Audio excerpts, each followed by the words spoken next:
बिस्मिल्लाहिर्रहमानिर्रहीम। Welcome to the knowledge hub.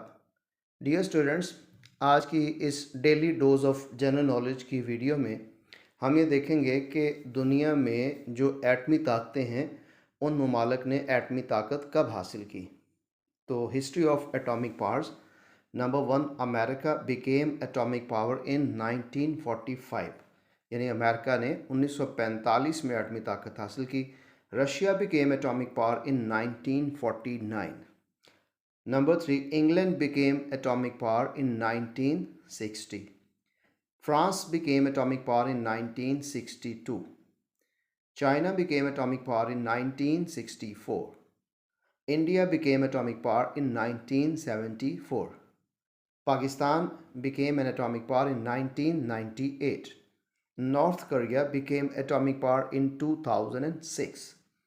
तो ये आपके सामने एक फहरिस्त है जिसमें दुनिया के 8 ममालिक जो कि एटमी ताकत हासिल कर चुके हैं उनकी तारीख बयान की गई। उम्मीद है आज की ये वीडियो आपके लिए बहुत मुफीद होगी और मालूमाती होगी। Keep watching Knowledge Hub. अल्लाह हाफिज़।